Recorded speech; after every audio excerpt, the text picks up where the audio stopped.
Hello दोस्तों, नमस्ते। आज हम ग्रह वाला टॉपिक पढ़ने जा रहे हैं।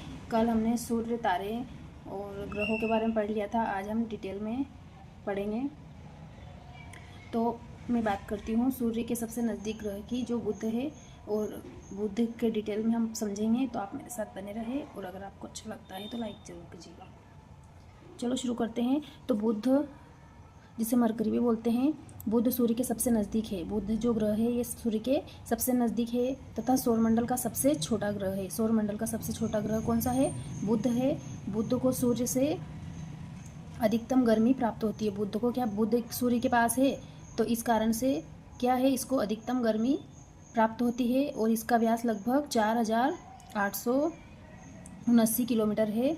बुध का एल्बिडो पृथ्वी से कम है ना। बुध का एल्बिडो पृथ्वी से कम है और इसका व्यास लगभग 4879 किलोमीटर है। बुध को सूर्य की परिक्रमा करने में 88 पृथ्वी दिवस लगते हैं ना। बुध जब सूर्य की परिक्रमा करता है तो उसे कितने दिन लगते हैं? 88 दिन लगते हैं। और बुध सर्वाधिक कक्षीय गति वाला ग्रह है। बुध क्या है? सर्वाधिक कक्षीय गति वाला ग्रह है। मतलब सबसे कम समय इसको लगता है सूर्य की परिक्रमा लगाने में, क्योंकि ये सूर्य के सबसे नज़दीक ग्रह है। इसलिए इस ग्रह का दैनिक तापांतर सर्वाधिक होता है। इसका दैनिक जो तापांतर है वो क्या होता है? अधिक होता है। दिन का तापमान प्लस 390 डिग्री सेल्सियस तथा रात का तापमान माइनस 170 डिग्री सेल्सियस होता है ना। दिन का तो 190 होता है और रात का होता है 170 डिग्री है ना। दिन का प्लस में, रात का माइनस में होता है। इसका कोई प्राकृतिक उपग्रह नहीं है। इसका कोई भी उपग्रह नहीं है। यहाँ वायुमंडल का अभाव है। मतलब वायुमंडल का क्या है, यहाँ पे अभाव है तथा जीवन संभव नहीं है। यहाँ जीवन संभव नहीं है। और चुंबकीय क्षेत्र की उपस्थिति में बुध ग्रह का विशिष्ट गुण है। चुंबकीय क्षेत्र की उपस्थिति बुध ग्रह का विशिष्ट गुण है। चुंबकीय क्षेत्र में क्या है ये, इस ग्रह में चुंबकीय क्षेत्र पाया जाता है। और ये इसमें बुध ग्रह का क्या है, इसका गुण है। ठीक है, तो ये आपको समझ में आया होगा। एक बार और रिवाइज कर लेते हैं हम फटाफट। बुध जो है ये सूर्य के पास है ना। बुध ग्रह क्या है? सूर्य के पास है। और ये सबसे गर्म ग्रह है और ये सबसे छोटा ग्रह है। इसका व्यास होता है लगभग 4879 किलोमीटर।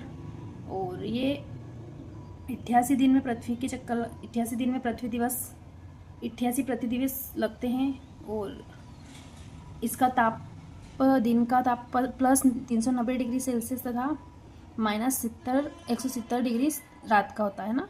और इसका कोई भी प्राकृतिक उपग्रह नहीं है। और इसमें चुंबकीय क्षेत्र की उपस्थिति है।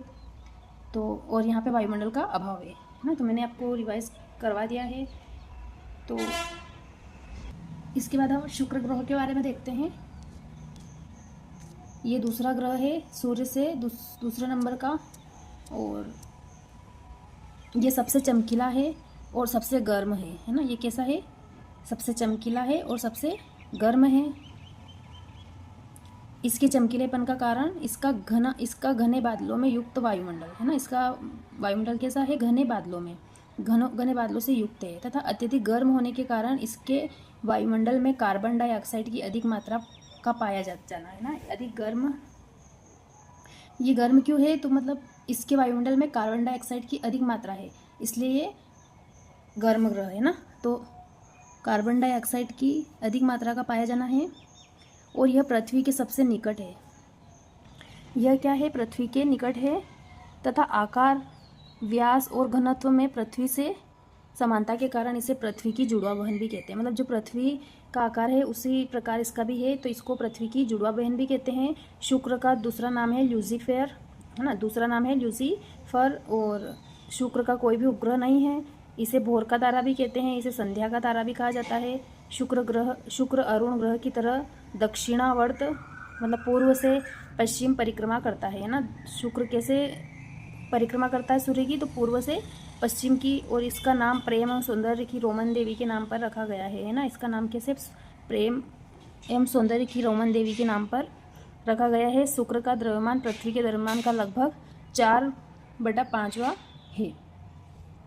तो एक बार और रिवाइज करते हैं। शुक्र सबसे चमकीला ग्रह है, सबसे गर्म ग्रह है और ये पृथ्वी के सब पृथ्वी के निकट है और इसमें कार्बन डाइऑक्साइड अधिक पाया जाता है, की अधिक मात्रा होती है, इसलिए ये क्या है, अत्यधिक गर्म होने के कारण क्या है, मतलब कार्बन डाइऑक्साइड ज़्यादा है ना, इसलिए तो ये पृथ्वी की जुड़वा बहन भी कहते हैं। और इसका एक और नाम है ल्यूसीफर, भोर का तारा, इसे संध्या का तारा, और ये पूर्व से पश्चिम की ओर परिक्रमा करता है और प्रेम एवं सौंदर्य की रोमन देवी के नाम पर रखा गया है। और ये पृथ्वी के द्रव्यमान का लगभग 4/5 है ना। तो यहाँ तक आपको समझ में आया होगा। आगे देखते हैं। इसके वातावरण में ज़्यादातर कार्बन डाइऑक्साइड पाई जाती है, जिस कारण से सर्वाधिक तापमान वाला ग्रह भी है। अधिक तापमान तथा कार्बन डाइऑक्साइड की उपस्थिति के कारण इसे प्रेशर कुकर भी कहते हैं ना, ज़्यादा तापमान के कारण इसे प्रेशर कुकर भी कहते हैं। और ये 225 दिनों में सूर्य की परिक्रमा पूरी करता है ना, दूसरे नंबर पे है। ये 225 दिन लगते हैं इसको सूर्य की परिक्रमा करने में। अब पृथ्वी के बारे में देख लेते हैं। तो पृथ्वी आकार में पाँचवा सबसे बड़ा ग्रह है, मतलब आकार के हिसाब से पाँचवा है, यूँ तो सीरियल से तीसरा है, आकार में पाँचवा है। सूर्य से दूरी के कारण क्रम में तीसरे स्थान पर है ना, तीसरे स्थान में है। पृथ्वी पर जल की उपस्थिति के कारण इसे नीला ग्रह कहते हैं ना, पृथ्वी पर जल की उपस्थिति के कारण इसे क्या कहते हैं, नीला ग्रह कहते हैं। तथा यह सौरमंडल का एकमात्र ग्रह है जिस पर जीवन पाया जाता है। पृथ्वी का अपने अक्ष का झुकाव 23.5 डिग्री है ना, 30 है। पृथ्वी के अपने अक्ष पर झुके होने व सूर्य के सापेक्ष स्थिति, पृथ्वी क्या है, अपने अक्ष पे झुकी हुई होने के कारण सूर्य के सापेक्ष स्थिति में परिवर्तन होने के कारण पृथ्वी पर ऋतु परिवर्तन होता है। ऋतु परिवर्तन क्यों होता है, तो पृथ्वी अपने अक्ष पर झुके होने व सूर्य के सापेक्ष स्थिति के परिवर्तन में के कारण यहाँ पे क्या होती है, ऋतु परिवर्तन होती है। पृथ्वी आकार एवं बनावट की दृष्टि में शुक्र के समान है। पृथ्वी आकार और बनावट के आधार पर कैसे, शुक्र के समान है। और प्रोक्सिमा सेंचुरी सूर्य के बाद पृथ्वी के सबसे निकटतम तारा है ना, सूर्य के निकटतम तारा कौन सा है, प्रोक्सिमा सेंचुरी सूर्य के बाद पृथ्वी के सबसे निकट तारा है, जिसकी दूरी लगभग 4.3 प्रकाश वर्ष है ना। केपलर 452b की परिक्रमा करने वाला एक बाह्य ग्रह है। केपलर क्या है, ये 452b और 452 की परिक्रमा करने वाला एक बाह्य ग्रह है, इसलिए वैज्ञानिकों ने इसे पृथ्वी की बहन और पृथ्वी 2 भी कहा है ना। केपलर को क्या कहा है, पृथ्वी की बहन या पृथ्वी 2 भी कहा है। 3 जनवरी को पृथ्वी सूर्य से निकटतम दूरी पर होती है। जब 3 जनवरी को क्या होता है, पृथ्वी सूर्य से निकट होती है, इस स्थिति को क्या बोलते हैं, उपसौर। जबकि 4 जुलाई को सूर्य से सर्वाधिक दूरी पर होती है, जिसे बोलते हैं अपसौर है ना। GPS ग्लोबल पोस्टिंग सिस्टम एक उपग्रह आधारित नेविगेशन प्रणाली है ना। GPS क्या है, एक उपग्रह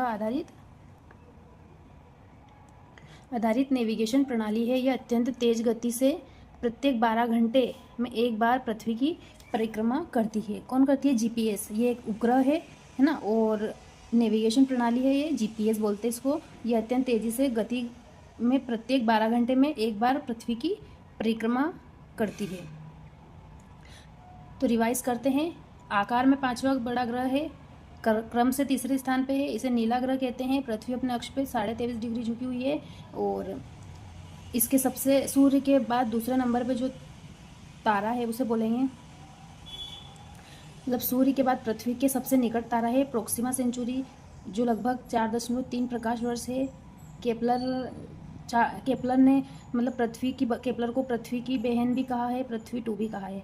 3 जनवरी पृथ्वी सूर्य के निकट होती है, 3 जनवरी को पृथ्वी सूर्य से निकटतम दूरी पर होती है, और जिसे बोलते हैं उपसौर। और 4 जुलाई को सर्वाधिक दूरी पर होती है, जिसे बोलेंगे अपसौर। दूरी वाले को बोलेंगे अपसौर, पास वाले को बोलेंगे उपसौर।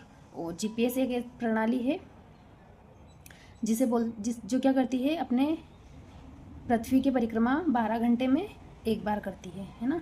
ये चित्र के माध्यम से समझ सकते हो आप कि ये उपसौर, ये 3 जनवरी को पृथ्वी पास है, जिसे बोलेंगे उपसौर। ये 147 मिलियन किलोमीटर दूर पे है। और ये 4 जुलाई जो 152 मिलियन किलोमीटर, इसे बोलेंगे अपसौर। ये सूर्य है, और ये इधर 4 जुलाई पृथ्वी घूम के, और ये उपसौर 3 जनवरी को है ना। तो ये 3 जनवरी को क्या है, पास है, पास वाले को बोलेंगे उपसौर, दूर वाले को बोलेंगे अपसौर। पृथ्वी की घूर्णन गति को दैनिक गति कहते हैं ना, ये दैनिक गति कहते हैं। यह 23 घंटे 56 मिनट और 4 सेकंड में अपने अक्ष पर एक चक्कर पूरा करती है। पृथ्वी अपने अक्ष पे 23 घंटे 56 मिनट और 4 सेकंड में अपने अक्ष पे एक चक्कर पूरा करती है। घूर्णन गति के कारण ही दिन रात होते हैं। इसकी घूर्णन गति के कारण ही क्या होता है, दिन रात होते हैं। पृथ्वी सूर्य की एक परिक्रमा 365 दिन 6 घंटे 9 मिनट है ना। सूर्य की परिक्रमा कितने दिन में, 365 तो दिन है, 6 घंटे 9 मिनट में और 10 सेकंड में पूरा करती है। पृथ्वी सूर्य की परिक्रमा 365 दिन 6 घंटे 9 मिनट 10 सेकंड में पूरा करती है, जिसे पृथ्वी का परिक्रमण काल कहते हैं। सौर वर्ष पृथ्वी को सूर्य की एक परिक्रमा पूरी करने में लगा समय। सौर वर्ष किसे कहते हैं, जो पृथ्वी जो सूर्य की एक परिक्रमा पूरी करती है उसे बोलेंगे सौर वर्ष, है ना। उसमें लगा समय सौर वर्ष कहलाता है। तो आपको कैसा लगा है कंटेंट और कैसा लगा मेरा पढ़ाना, प्लीज़ बताना कमेंट करके। और आपको अच्छा लगे तो लाइक ज़रूर करना। धन्यवाद।